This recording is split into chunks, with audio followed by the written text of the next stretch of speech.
Денеска е понеделник, 9 февруари, а ние започнуваме со уште една работна недела. И денеска ги следите попладневните вести на Слободен печат.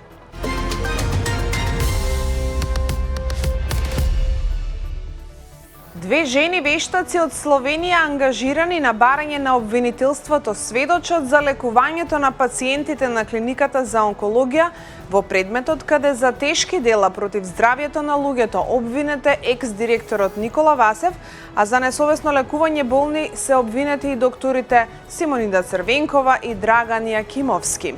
Пациентка со рак на јајници примала лек на државна онкологија без индикација и поради ова болеста и напредувала, што било видливо и од ПЕТ скенот, сведочи во судницата вештакот од Словенија Маја Равник. Друг пациент со рак на црниот дроб исто така бил лекуван со лек за кој нема индикација, рече таа во судницата. Според неа терапијата била давана во различни дози кои не се согласни со протоколите. За трета пациентка која имала рак на дојка вештакот сведочеше дека и бил даван лек без тој лек да има примена кај видот на ракот. За оваа пациентка вештакот тврдеше дека неиндицираната и несоодветна терапија кај пациентката била неефикасна, болеста била неконтролирана и водела во смрт и влошување на состојбата.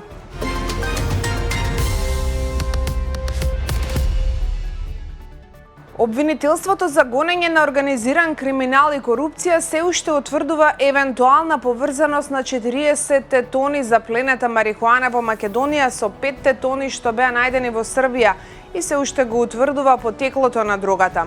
Јавниот обвинител сослушува сведоци и прибира докази релевантни за постапката, велат од обвинителството во соопштение до јавноста по заплената на над 40 тони марихуана од фирми за одгледување на канабис за медицински цели. Оттаму додаваат дека продолжуваат со преземање на действија за целосно расчистување на случајот. 5 тони друга во Србија беа запленети на 29 јануари, а македонските власти почна акција и проверка на фирмите во средата попладне. Од тогаш нема одговор од институциите како другата од Македонија завршила во Србија, како што тврдеа српските истражни власти, додека премиерот Кристијан Мицкоски вели дека се уште не е утврдено дека другата била од Македонија.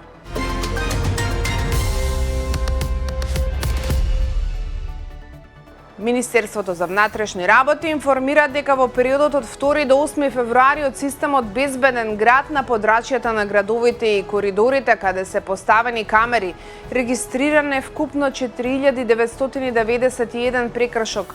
Од нив 641 е мерка за сторен прекршок од возачи што управувале возило со странски регистарски ознаки. Од вкупниот број на регистрирани прекршоци, најголемиот број се за управување на возило со брзина поголема од дозволената, а тоа се 4674, потоа за минување на затворен сигнал, односно црвено светло 163, а за управување со возило со измината важност на сообраќајната дозвола констатирани се 154 прекршоци, информира МВР.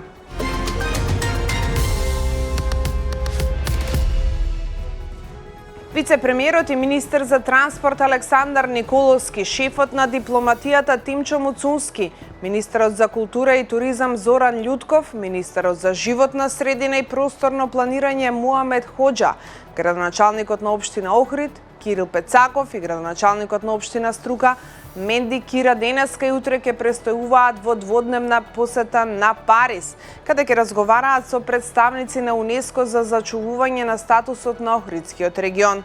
Во рамки на посетата делегацијата ќе има средби со Калет Ел Анани, генерален директор на УНЕСКО, како и со други високи представници на УНЕСКО, соопшти владината прес-служба.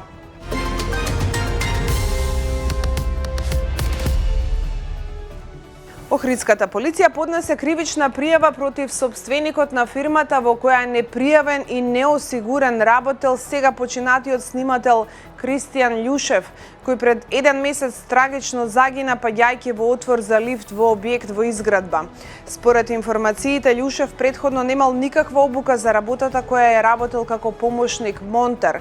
Сопственикот на фирмата дозволил пристап на сега веќе починатиот работник на работно место кое е изложено на сериозни и специфични опасности, без притоа да добие посебни упатства за работа, односно дозволил да извршува работни задачи како помошник монтер ремонтер без при тоа да изврши основна обука од областа на безбедност и здравје при работа и без соодветен здравствен преглед во здравствената ординација по медицина на трудот, соопштија од СВР Охрид.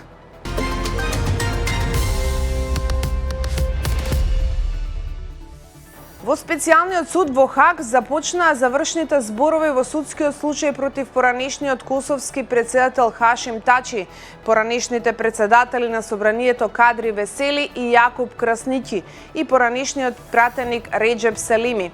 Главната обвинителка Кимберли Вест изјави дека обвинителството бара осуда по сите точки од обвинението во случајот против поранешните водачи на ОВК и изрекување единствена казна од 45 години затвор.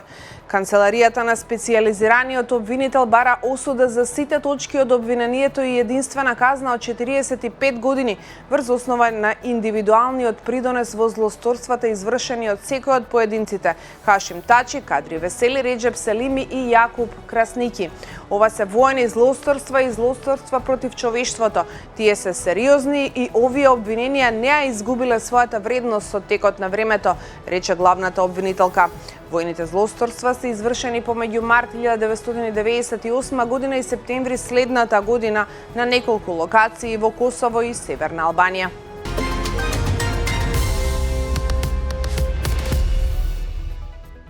Тим Алан, директорот за комуникации на британскиот премиер Кир Стармер, поднесе оставка денес, еден ден откако Морган Свини, врвен советник на премиерот, поднесе оставка поради неговата поддршка за Питер Манделсон, кога тој беше номиниран за амбасадор на Велика Британија во Вашингтон, пренесува BBC.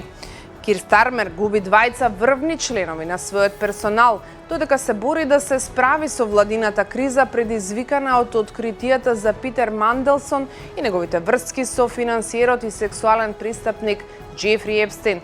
Одлучив да се повлечам за да се овозможи формирање на нов персонал во број 10. Им посакувам на премиерот и на неговиот тим секаков успех, рече Алан во изјавата што ја придружуваше неговата оставка.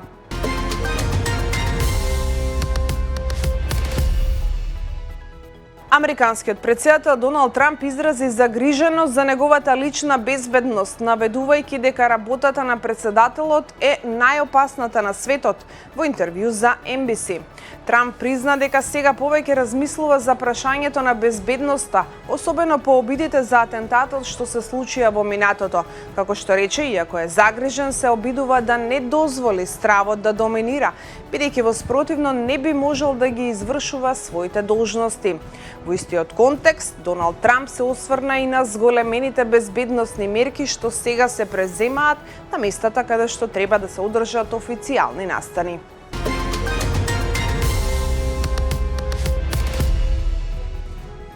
Илјадници луѓе денес излегоа на улиците низ Австралија во знак на протест против посетата на израелскиот претседател Исак Херцог, за време на која тој ќе патува во неколку градови за да ја изрази својата солидарност со еврејската заедница во земјата по нападот на плажата Бонди на 14 декември во кој загинаа 15 лица, што е најлошиот напад што ја погоди Австралија во последните децении, пренесува ABC News. Сепак посетата на израелскиот премиер предизвика реакции од луѓе кои го сметаа за соучесник во смртта на цивилите во појасот Газа, а низ целата земја се одржуваат демонстрации. Во Сиднеј илјадници луѓе се собраа на плоштадот во централниот деловен округ на градот, каде што беа одржани говори и скандирани слогани во поддршка на палестинците.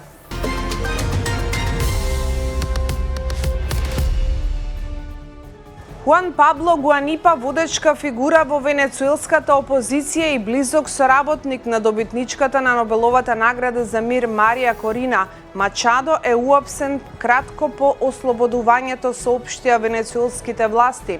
Тие додаваат дека бараат судско одобрение за ставање на истакнатиот опозицијски политичар Хуан Пабло Гуанипа во домашен притвор, кратко откако беше киднапиран од вооружени лица во Каракас, во она што неговиот син го нарече киднапирање, објави NBC News. Инцидентот се случи неколку часа откако Гуанипа беше ослободен од затвор, каде што беше држан повеќе од 8 месеци под обвинение за водење терористички заговор. Според обвинителството, Гуанипа јавно проговорил за својот случај, прекршувајќи ги условите утврдени за негово ослободување.